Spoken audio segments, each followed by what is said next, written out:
from MOSAIC, when this whole idea of youth conference came together, really what we wanted to do is not only come into a space and come and tell you a bunch of things, although we often do bring presenters who work with you, but we really want you here together to actually communicate, talk, and think about what it means to be leaders in this community.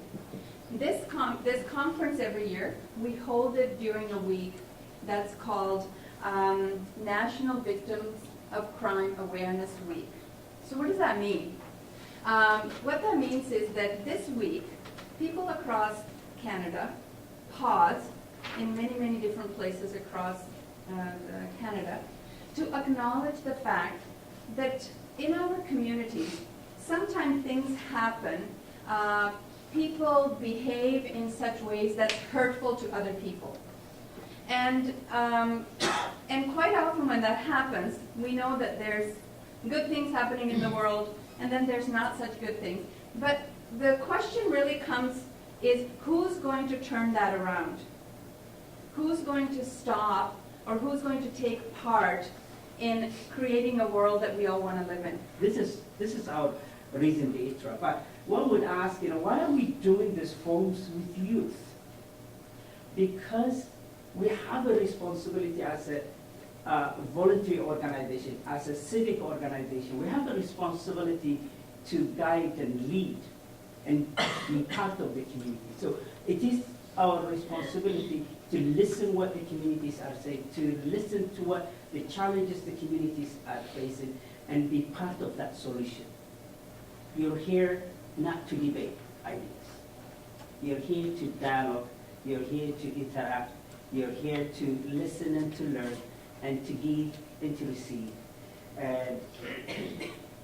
But most importantly, I like you to have fun. Learning has to be fun. The youth, I wouldn't say the future of tomorrow. I say the future of today. Because if we don't start listening to you as leaders in your own rights and responsibilities, then the future is too far for us. So it is very important to recognize that we're expecting we're looking to you to start the leadership today, not tomorrow. It's going to be too late. Particularly when we talk about the issue of violence, gun violence, this is today, not tomorrow. One life is too many. So we need you, I need you, your parents need you to be leaders today. Our bullying prevention program is called Beyond the Hurting. This is a mission statement of the Red Cross. So to improve the lives of vulnerable people by mobilizing the power of humanity in Canada and around the world. Okay, to mobilize the power of humanity. So our violence and abuse prevention aim is to create safe environments, or safer environments, free of violence and abuse, especially for children and youth. How many of you have heard of the song, My Body's Nobody's Body But Mine? You guys have heard this? Okay, elementary school, that's a Red Cross program. That's a Red Cross program called Be Safe. Okay, we had the little rooster talk, walk, and squawk, recognizing signs of sexual deviance or whatever the case may be. Okay, that's part of that program. There's a number of other trainings we do within that.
criminalize bullying. They want there to be criminal charges to youth who bully, okay? We're not saying we're for or against this. What we're saying is our program focuses on preventing, educating, and preventing, okay? So there's a difference there. We have no opinion about the criminalization of it. We're out to educate and prevent. Does that make sense? So what's going to happen here is Kieran's going to pass out a card to you, okay? Don't look at your card. Don't look at your card, please, okay? And what you're going to do is you're going to put the card, let me choose a better one, okay. Put the card on your forehead, okay? You don't know what your card is, all right? You're going to pretend you're at a party, okay? And you want to talk to the most popular people. Those are the people that are kings, queens, jacks, okay, tens, all right? The least popular people are the aces, the twos, the threes. You want to avoid them, okay? You want to avoid them, okay? So this is kind of a simulation. You're at a party, okay? Remember, you want to talk to the most popular people. You want to avoid people that are not that popular. After each activity, the most important part is debriefing it, okay? So this is how we debrief. So I'm going to say to you guys on the lower end, how did it feel to have a low card like that? So sad. Why was it so sad? And why was it so sad? Did people talk to you? What happened? Everybody ran away. Everybody ran away. Okay. Now what about you guys? People didn't know you. They come to talk to you because they're popular. Okay. Okay. Good. How else did it feel? Anybody else? So I got a lot of control. Yeah. You had a lot of control. Okay. Who had the power in the game? Yeah.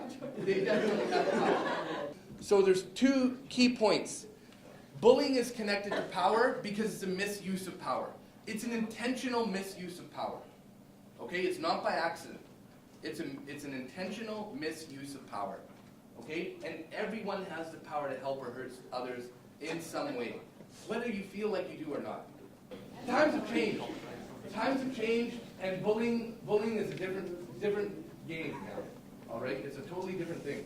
So this is the way cyberbullying differs from traditional bullying. Anonymity. What does anonymity mean? You're anonymous. You can hide your identity. You can hide your identity. Harmon, where are you? Where's Harmon? No, are you Harmon? Okay. I can't. You had your name tag down here, right? Yeah. Okay. If Harmon sees me in the hallway at lunch and he pushes me and trips me, okay, 40 people might see. 40 people might see, and then everybody's going to talk about it. Oh, you see what Harmon did to Val, right? But we know that it's Harmon. Online, you might not know who it is. Okay, most of the time you don't know who it is. All right.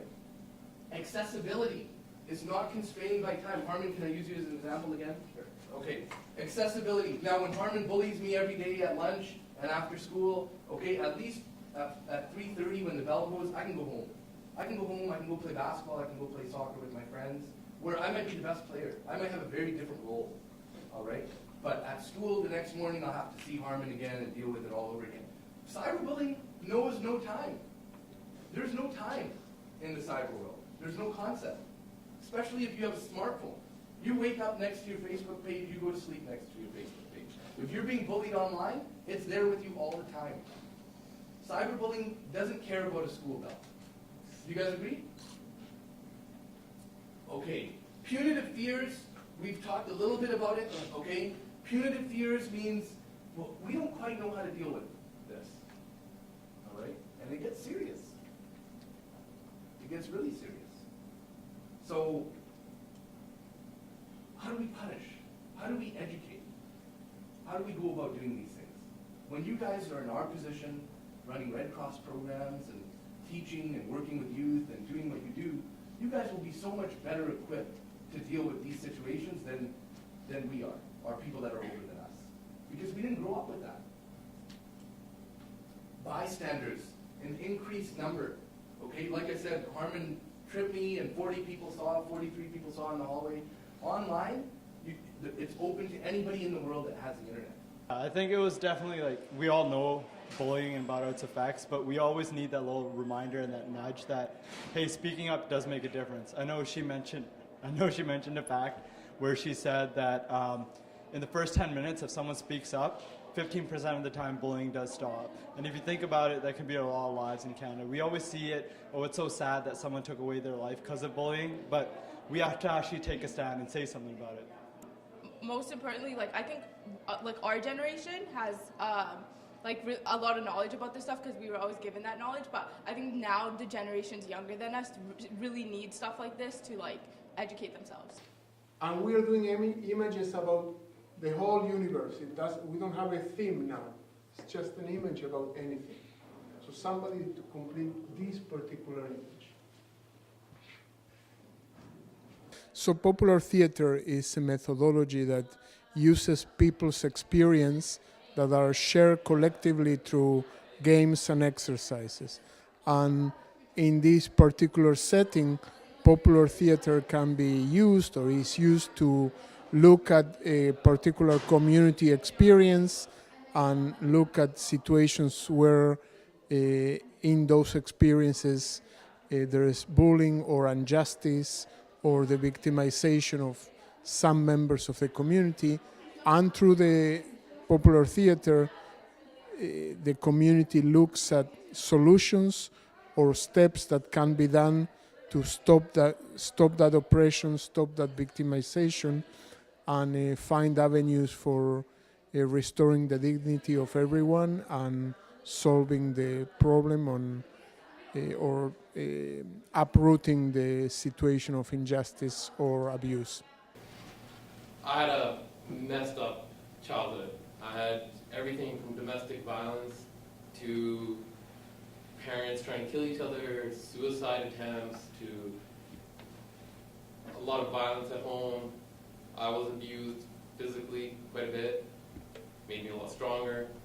Started playing hockey, was captain of my hockey team, I was in a wrestling team, awesome at wrestling. Things were good in that sense. And you wouldn't think I would be bullied, but I was. And there's other forms of bullying other than just physical, bigger people picking on you. I was always a bigger kid. I was always a stronger kid. But my people around me bullied me to the point where I didn't want to go to school. Because I just didn't fit in. And you would think, oh, he's an athlete. I was a straight A student. Maybe he'd fit in somewhere. But I didn't. I don't know why. I didn't do the things I did. Whatever the things I wanted to do, it was just different. I went home early so I can read. I like to write poetry. I was weird in that sense. But that was my story. And my friends, who I thought were my friends, they bullied me to the point where I came to that. And that's not a poem, that's a true story. That's how far I came. I wanted to kill myself. Put this stone thing around my heart. Could not let out any emotion. And then I discovered how I can help fix myself. And I stopped caring what other people said to me. I just stopped. Because I wanted to be true to myself. Stopped myself from drinking whatever that smelly stuff was. And I just went into my room, grabbed a pen, a piece of paper, and I just wrote. And that's what came out. And after that came out, I felt a little bit better. Shoulders felt a little bit lighter. I don't want to kill myself right now. So I wrote more. And I wrote more. And I kept writing, and to this day I write. And 5 poems became 5,000. Not ever sharing my story has reached thousands. Now I'm a little bit too emotional, sometimes, like right now. But if it wasn't for art, and if it wasn't for that moment, and being brave enough to admit to yourself that there is better days ahead, I wouldn't be here right now. So growing up, I experienced a lot of violence in my life within my own home. There was a lot of domestic violence. We were radical Hindus, so we were very religious, and we prayed every day, every night. And when my family learned that I was raped, they had no idea how to deal with it. They thought that somehow it was something that I could have done, something I did wrong, It was something that I could have avoided. But the truth is that rape has many faces. It's not the girl that wears a tank top or the girl that wears a skirt. It has nothing to do with what you wear and what you look like. It has everything to do with a person exerting power and control over you. It's not the victim, it's the perpetrator. And the thing is that we, as victims, we blend into society. We look like the girl next door. We don't look like victims. You can't tell just by looking at us, right? The same thing goes for perpetrators. You can't tell that they're offenders. You can't tell. They don't stand out in public. They don't look a certain way. You can never tell. Continuing on with my story, my father, he was outraged. He didn't know what to do about it. He said if I hadn't run away, and I just want you to keep in mind that I was only 13 years old, he said if I hadn't run away, he would have killed me. And when I was located after 48 hours, I was punished. And so my job was to clean the house every day. And cleaning with a mop was seen as too easy of a punishment, too easy of a job for me. So I would have to be on my hands and my knees. And he said if I'd like in the video, he said if I was lucky, I'd be a janitor, or a garbage collector, but I would never amount to anything else in my life. He took me out of school. I didn't go to school for 3-4 months. And, there was conversations about me getting married, but being that I was 13 years old and being a Canadian citizen, that was really hard to pursue for him. So eventually, you're probably wondering how I escaped and how I got out of this. I briefly mentioned it in my video. My mom created a safety plan to run away, and she took us with her. And that was the first time I had a breath of freedom. That was the first time I was able to get away from all these problems. And I started to go to school and make new friends, but my grades weren't that great. I used to be an honor roll student. But I was getting there, and it was better than being ostracized by my entire family. It was better than being bullied, and it was freedom. I was no longer being sexually abused. So eventually, I started my degree in criminology. I go to SFU. So there is a happy ending to this story.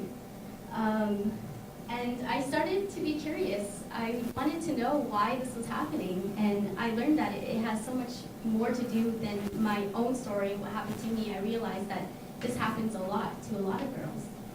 And I realized that, I know that today, the Red Cross came today to talk about human trafficking, and I learned that girls as young as 12 years old are being lured into prostitution. And I think that's something we need to talk about. And for some reason, whatever reason, we don't talk about it. And I don't know why. I don't understand why. And it is a form of organized crime. So if they're organized and they know, they're coming to elementary schools and luring girls as 12 years old, why aren't we organized? Why aren't we learning about what human trafficking is? Why aren't we getting to the root of the problem? Why aren't we starting at a younger age and telling girls what's out there, what's happening? This is a $32 billion industry. It's huge, yet we don't talk about it.